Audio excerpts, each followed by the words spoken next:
வேலூர் மாவட்டம் வாணியம்பாடியில் நாம் தமிழர் கட்சியின் ஒருங்கிணைப்பாளர் சீமான் பரப்புரையில் ஈடுபட்டு வருகிறார். அதன் நேரடி காட்சிகளை பார்க்கலாம். கேடுகட்ட தரமற்ற நிர்வாகம் நாடெங்கிலும் உண்மையும் நேர்மையும் எளிமையுமாக இருந்த நிர்வாகம் இன்னைக்கு ஊழல் லஞ்சமாக மாறி நிற்கிறது. ஆடம்பர நிர்வாகமாக மாறி நிற்கிறது. தமிழன் தன்மானத்துக்காக கட்சி தொடங்கினான், சுயமரியாதைக்காக இயக்கம் கண்டு வந்தான். ஆனால் இன்னைக்கு அவமரியாதையின் அடையாளமாக அவமான சின்னமாக மாறி நிற்கிறான். உலகத்தில் எத்தனையோ மொழிவழி தேசிய இனங்கள் வாழ்கிறது. ஆனால் எந்த இனமும் தன்மானத்துக்கென்று கட்சி கண்டதில்லை, இயக்கம் கண்டதில்லை. தமிழன் கண்டான். ஆனால் அவன்தான் இன்றைக்கு அவமான சின்னமாக அழைக்கிறார். யோசித்து பாருங்க.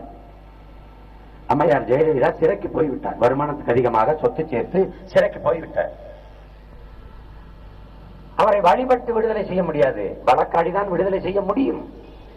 ஆனால் என் அன்பு சொந்தங்கள் கோயில் கோயிலாக போய் வழிபட்டார்கள்.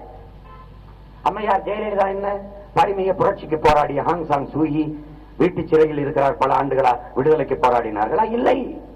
ஊழல், வருமானத்துக்கு அதிகமாக சொத்து சேர்த்த வழக்கு, அதிலிருந்து விடுதலை செய்ய வேண்டும் என்று கோயில் கோயிலாக வேண்டுதல். ஈழ நிலத்தில் லட்சக்கணக்காக நமது மக்கள் செத்து விழுந்தார்கள். அவர்களுக்காக ஒருவர் கூட ஒரு சூடம் கொடுத்தல, ஒரு ஊதுவத்தி கொடுத்தல, ஒரு சாம்பிராணி எச்சரிக்கை.